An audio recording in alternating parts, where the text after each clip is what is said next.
Exilé à l'âge de 17 ans, Reza Pahlavi, le fils aîné du dernier Shah d'Iran, se rapproche de la jeunesse iranienne dans le pays et à l'étranger pour fonder une alliance contre la République islamique. Il appelle à aider les Iraniens à lutter contre la fermeture d'Internet décidée par le régime, soutenir financièrement les grèves et surtout mettre au banc les gardiens de la révolution islamique. By further adding pressure on the regime by sanctioning the RGC and stating it as a terrorist organization could bring even more abilities to freeze their assets, which is certainly a big chunk, and also it will at the same time create an element that will make it even more likely for defections to occur. The bulk of the IRGC members are not benefiting from it financially. They are getting salaries, sometimes not enough to cope with. They even have to have a secondary job. How long can they sustain themselves in that package?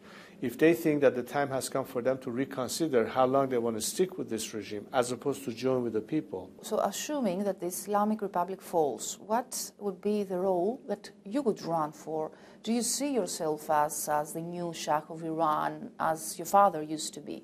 It's not a matter of what position I end up with, nor am I running for any office. However, my role is very important in terms of the political capital that I enjoy, to bring as much solidarity on a common mission that drives us to manage the period of transition towards the formation of a constituent assembly, which is the only vehicle through which people's representatives will have to make all the decisions necessary in adopting a new constitution, debate the content of the future system, to be finally ratified by means of a referendum. You know, it is said that one day in the past, the Western countries, actually fearing that Iran could become a superpower, pulled your father from the throne. Do you share this view? We know one thing, from our domestic perspective, that Iran could have been a South Korea.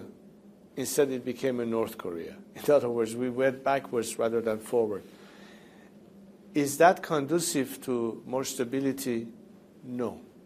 Is Iran's weakness something that has contributed to more safety or economic interest, or has actually been the reverse?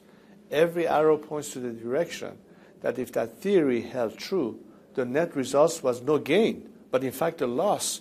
Does that also mean that the West should worry for the growing military cooperation between Iran and Russia right now?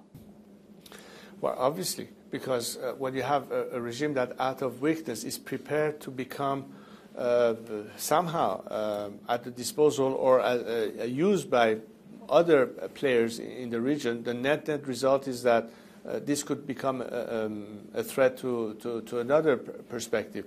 Iran's cooperation right now with Russia is a clear indication that the regime is in fact trying to count on Russia's support for their own survival and is in that game assisting what Russia is doing right now in the Ukraine, for instance.